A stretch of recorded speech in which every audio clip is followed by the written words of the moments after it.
Honda Hybrid eEHEV versus Toyota Hybrid eCVT. Why do Honda hybrids drive better than Toyotas for so many people right now? Here's the part nobody says out loud. Toyota still wins the proven for 200,000 miles argument in a lot of cases, but Honda's winning the "this feels like a normal, expensive car" argument in the first 5 minutes of driving. Let's break this down. Most people think hybrid debates are about MPG and reliability, but the reason Honda hybrids are quietly taking shoppers from Toyota lately is more human than that. The drivetrain behaves the way your brain expects in traffic, in parking lots, and in those quick "I need to get into that gap" moments. If you want to understand cars before you buy them, you're in the right place. Subscribe, because cars aren't complicated, they're just poorly explained, and hybrids are where the internet explanations are usually the most misleading. Picture this.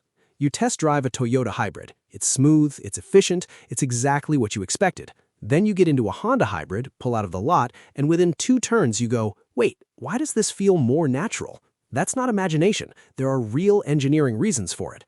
And before anyone gets defensive in the comments, drives better doesn't mean lasts longer. It means the way it responds and feels in normal driving is more satisfying to a lot of people. Toyota can still be the smarter long-term bet for some buyers, but if we're talking about why Honda feels better right now, we can explain it. Reason 1.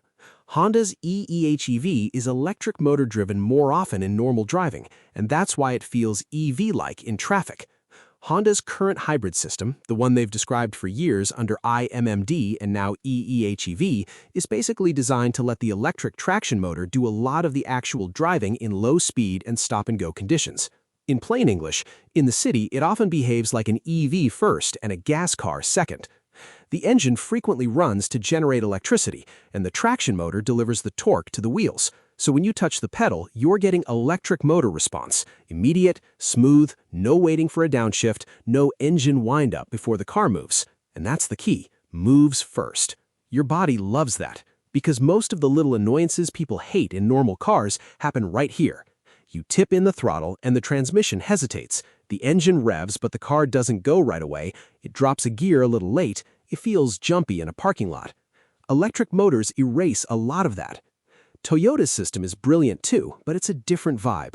Toyota's mainstream hybrids use a power split setup with a planetary gear set in motor generators, the famous eCVT feel. It blends engine and electric power continuously in a very efficient, very proven way. Toyota's system often feels like engine plus assist, while Honda often feels like electric drive with an engine supporting it. And this matters more than people think, because most of your daily driving is under 40 miles per hour. The start from a stop is where you judge a drivetrain every single day. Here's a question that exposes the whole difference. Do you care more about how the car feels leaving a stoplight in traffic or how it feels at 70 miles per hour on a flat highway? Most people live at the stoplight, and that's why a lot of people instantly prefer Honda. In that normal life zone, Honda's torque delivery feels cleaner and more expensive. Reason 2. Honda's throttle mapping is tuned to feel linear, not hybrid smart, and your brain relaxes because of it. This is where it gets interesting. 2 hybrids can have similar horsepower, similar torque on paper, and similar MPG, and one feels connected while the other feels like it's thinking. That's calibration. It's not just what the system can do, it's how it chooses to do it in response to your foot. Honda tends to tune the first part of the pedal, that first inch, to be very predictable. You add a little throttle, you get a little push. Add more, you get more. It feels like the car is directly following your foot. Toyota tends to tune for efficiency and system stability first. That's why Toyota hybrids are so consistent and long-lived, but it can sometimes create the sensation that the car is deciding the most efficient way to give you what you asked for instead of just doing it immediately. Neither approach is wrong, but one feels more natural to the average driver, especially in stop and go. Here's a super relatable example. You're turning right on red into traffic. You don't want drama, you want a clean 2-second burst of speed. In a lot of Honda hybrids, you roll into the throttle and it gives you that burst instantly because the motor is already the main actor. In a lot of Toyota hybrids, it can still be quick, but the sensation can be slightly different because the system is blending and managing engine load and motor assistance. It might give you the same speed, but it doesn't always give you the same instant response feeling. And that feeling becomes your opinion of the whole car. This is why you'll hear people say something like, "I don't know, the Toyota felt numb." They're not saying Toyota is slow, they're saying the first inch of pedal didn't talk to them the way they wanted. And if you want a simple way to test this, do not floor it on the test drive. Flooring it makes almost anything feel fast. Do normal throttle, like 15 to 30%, the kind of throttle you use 95% of your life. If it feels like you and the car are on the same page, that's what people mean by drives better. Reason 3. Honda avoids the classic Toyota eCVT sound disconnect more often in daily driving, even though Toyota's eCVT is mechanically tougher. Now, let's talk about the complaint that isn't really a complaint. Toyota's eCVT in hybrids is not a belt CVT.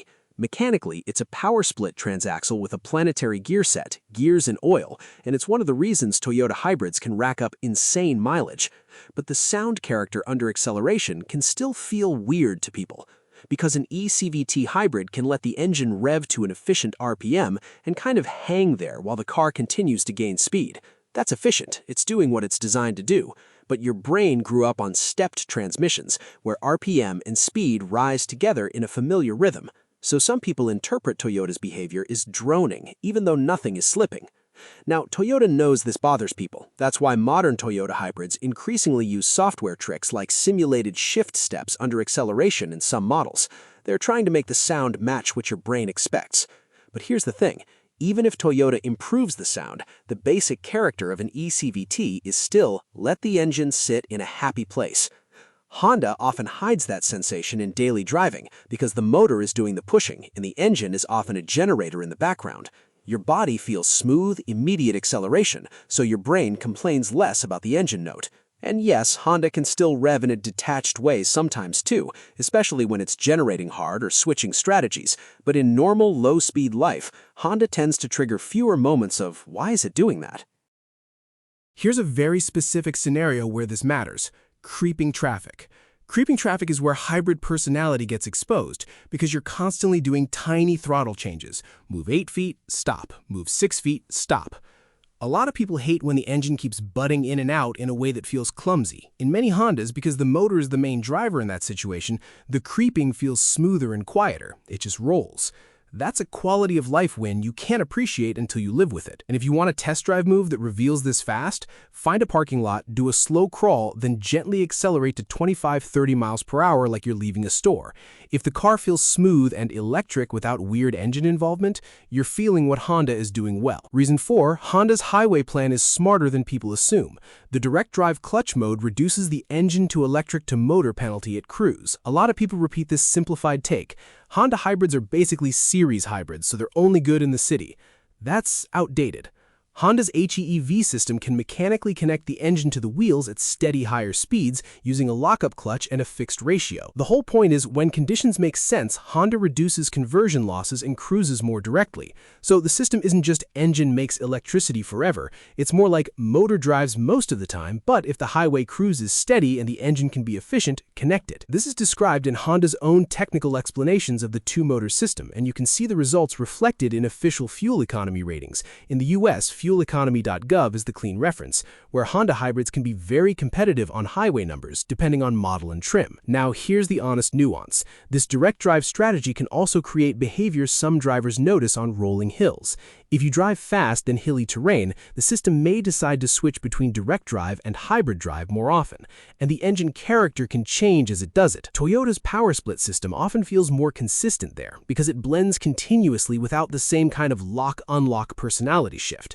So the truth is, Honda often wins city feel. Toyota often wins same personality for hours on the highway, and that's why two people can have totally different opinions about the same car. A city commuter drives a Honda hybrid and goes, "This is the smoothest thing ever."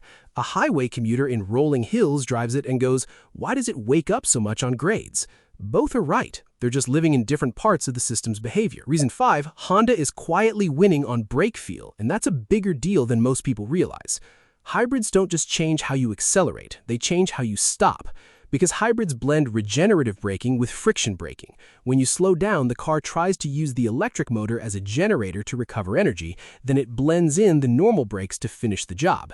That blending is hard to tune, and if it's tuned wrong, the brake pedal can feel grabby, inconsistent, or like the car changes its mind mid-stop. Both Honda and Toyota are good at this, and both have improved a lot over the years. But right now, a lot of drivers say Honda hybrids feel more natural at the pedal, like a normal car. That matters because brake feel is trust. You can forgive a weird engine sound, you don't forgive weird brakes. And it's not just comfort, it affects how confident you feel in traffic. A consistent pedal makes the whole car feel higher quality. Here's a quick test you can do in any test drive. Do a gentle stop from 25 miles per hour. Then do a slightly firmer stop from 45 miles per hour. If the pedal stays consistent, that's a win. If you feel a weird step where regen hands off to friction and it changes the feel, that's the kind of thing that will annoy you more over time than you think. Reason 6, value. Honda can be the better hybrid deal right now because Toyota's resale premium is real money. This is the money reason people don't like admitting. In a lot of markets, Toyota hybrids are priced like a sure thing, new and used. Strong demand, strong resale, and a long reputation creates a real premium. Sometimes that premium is worth it. But if two hybrids deliver similar real-world savings for your commute and one costs thousands more to get into, the cheaper one can be the one that actually saves you money. And here's what most people miss. The fuel savings difference between great hybrid and also great hybrid is often a few $100s a year for average mileage. So if you overpaid by $5,000, you can erase years of fuel savings instantly. You didn't buy efficiency, you bought peace of mind and resale. Again, that can be worth it, but call it what it is.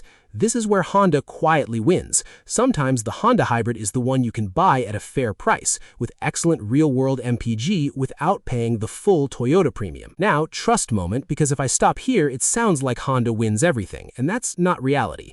Toyota still wins huge categories, and you should know them. Toyota's power split hybrid system has decades of real fleet history across millions of vehicles. Parts, knowledge, independent shop familiarity, that's a real advantage once you're out of warranty. And the e-conveyor transaxle design is mechanically calm and hard to kill. So if your number one priority is highest chance this is boring at 200,000 miles, Toyota is still the benchmark in many markets. And that's why Toyota hybrids hold value so hard. Used buyers trust the story. The market prices that trust. The honest conclusion is this: Honda hybrids are quietly beating Toyota right now because Honda HEV feels more electric, more linear, and more normal car in the situations people actually drive every day. And sometimes the pricing makes Honda the smarter financial move. Toyota still wins when you care most about long-term predictability, global service support, and the deepest proven track record. If you're shopping, don't do the dealer loop. Do a real test drive. 10 minutes of stop and go, 10 minutes of 70 to 75 miles per hour, one long grade, one normal pass. Then ask yourself two questions. Which one feels calmer doing what I do every day? And which one do I trust to still be boring when I'm not in the mood for drama? If this helps, subscribe. Next, I'll break down the quickest 15-minute test drive checklist to tell whether a hybrid is tuned for longevity, tuned for feel, or tuned for marketing, because that's the difference between loving your hybrid and trading it in after the honeymoon.